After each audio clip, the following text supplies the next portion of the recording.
time to check in with Quincy Mayor Thomas Koch, get our City Hall update. How are you today, Mayor? Well, Joe, how are you this morning? Doing great, thank you. Beautiful morning going on here right now. Sure is. Gorgeous. Get out. Just watered my lawn this morning. Yes, it needs it, for sure. Yeah. Things are getting dry, and no sign of relief, unfortunately, anytime soon. Right. But the good news kind is... of sneaky dry, too. Yes, it is. Yeah. But the beaches are all open. Latest tests indicate okie dokie for swimming, so there you go. Sounds good. Beat the heat, yeah. Ms. Mayor, this morning I thought we could talk a little bit about the plans and the works to redevelop Wollaston Center. We haven't chatted about that in a bit. I'm just wondering what's the latest. Yeah, it has been a bit. We're still waiting on the state to approve our final urban redevelopment plan for Wollaston. That went through a number of steps over the last few years. We had public meetings, public hearings, met with the business community in that area as well, and made some zoning adjustments based on the RDP. And, the state has to approve that. We had a little bit of a snag. The DEP was looking for more information on our drainage plans. As you know, we had Wollaston Center, particularly behind the CVS, is like the low point. It's kind of a bowl in that whole area. So when you get these torrential rains, that parking lot fills up, and that's what one of the developers wants to build. So we're requiring retention tanks and systems to help alleviate that. So we're still working through that detail with our engineers, with DEP at this point. So it's interesting because we also include the MBTA property in that proposed URDP district, and of course the state's been pushing for housing. The flip side, the state is holding us up. So we'll keep working it. I believe we're getting close with the questions being pretty much addressed as best we can. It'll never be 100%. It's never been 100% there, but do the best we can. So hopefully we'll see some action soon. I've got a scheduled call with Ed Augustus, who's the Secretary of Housing, and he's the former city manager of Worcester, a good man, and I'll follow up with him to make sure we're in a good place. Is the site of the former Wollaston Theater part of the redevelopment district? Yeah, the whole Wollaston Center essentially is over across Newport Avenue, to include that block by Arlington Street and Brook and Beale. So, yes. And is it kind of a similar Quincy Center plan, only a smaller version? A mixed. Yeah, I mean, URDPs give you kind of some tools to work with, and and you get some other potential funding and grants and so forth. So it's very similar. It just makes developing that much more streamlined. So we're not talking about competing with Quincy Center on the density, but it's a similar zoning tool, if you will. And what are the height restrictions in the Wollaston Center area? Off the top of my head, I'm not sure. Okay. I mean, you've got the Tobin Towers and 91 Clay Street that are at probably 10, 12 stories each. So, would be less than that for sure. But we'll see where we go. Yeah. And any thoughts of a timeline now, Mayor, for things moving forward? Just trying to get the state to move, so hopefully we can get that done by this fall.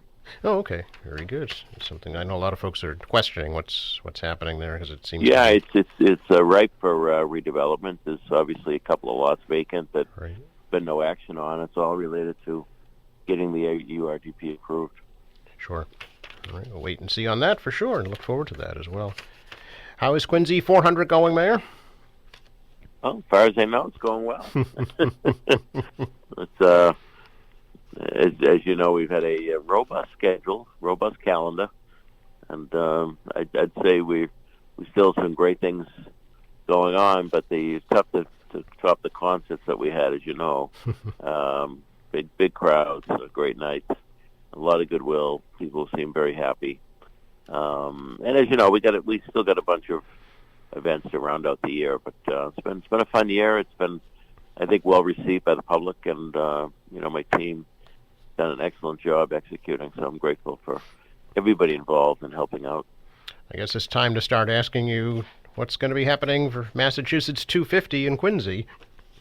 Yeah, You can keep asking me. I'm not ready yet. So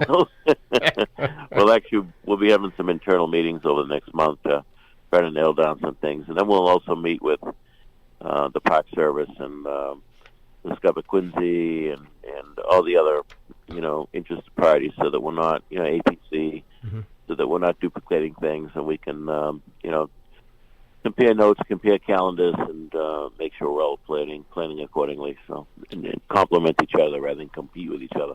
Yeah, as I understand, there is some state funding available for the 250 celebration for communities. Is that right? Yeah, it's limited, but Okay. there is something available. Correct. Sure. We can see how that pans out as well. It won't be long, Mayor. Less than a month, actually. Back to school. School days, school days. I know parents are getting excited about that. I remember those days. Yes. Now I know we're in a good place. I was talking to the superintendent the end of last week and yesterday, as far as meeting all the. This is it's a transitional time of year. You get people that retire, and so they try to fill all the empty slots and get qualified people in. So I know that's been addressed. Paul Hines' team, Public Buildings, they've been busy working on things you couldn't do in the school while the kids are there with their carpenters, plumbers, electricians, and painters. And so it's a busy time of the year for those folks, getting a lot done, getting ready for. And then, of course, the custodial side, they go through every school and get every school spick and span and shiny and all the floors done, resealed and waxed. So, the places look pretty damn nice when the kids arrive back after Labor Day. Any changes anticipated for either, say, transportation or grade configuration, things of that nature?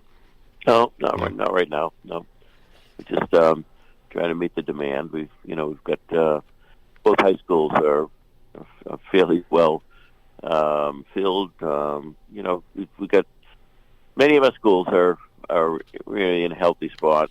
They're all in a healthy spot. Some schools have a little more pressure with the number of students than other schools. Right. And I know, as we talked about a school committee, someday we'll have to probably do a little redistricting, redo the lines to try to ease that on some schools. But that probably all will come to play when we do the West Quincy Elementary School at some point. I think that will be kind of a little relief valve, and then allow us to kind of reset the boundaries. Of course, that's a vote of the school committee at the end of the day. Usually recommendations by the superintendent and his team. But you go through the cycles of different neighborhoods, the amount of kids and families and so forth. So we're seeing a peak at both high schools right now. Of course, at the Squantum School, students will be returning to modular classrooms. Yes, and the modular classrooms would be nicer than what they had in the building before we shut it down. Yes, the Squantum School is going very well. There was a lot of site work, as you know, on that. National Grid's still bringing the power in. A lot of pieces to that one.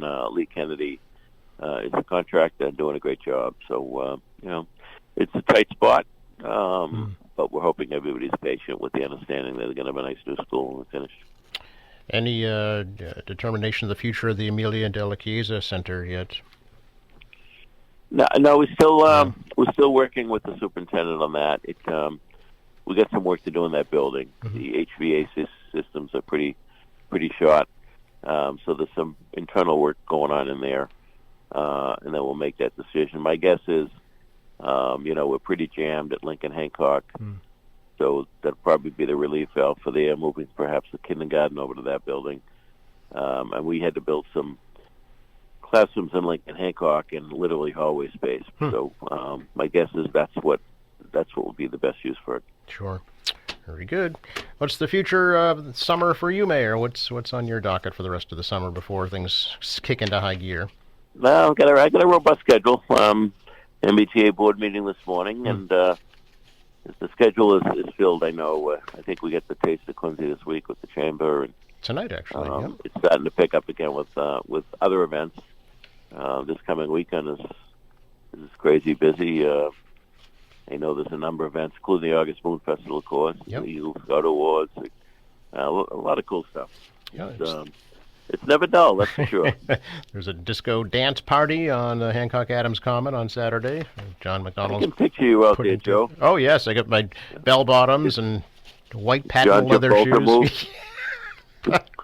If you want to see the dance floor clear in a minute, that'll do it. John McDonald does a nice job with those events. Yeah, and they're all free, so folks really should check out. And August Moon also free to attend, so Absolutely. attend those for sure. Good to talk to you, Mayor. Appreciate your time. You also. Thanks, Joe. Yep. Bye bye.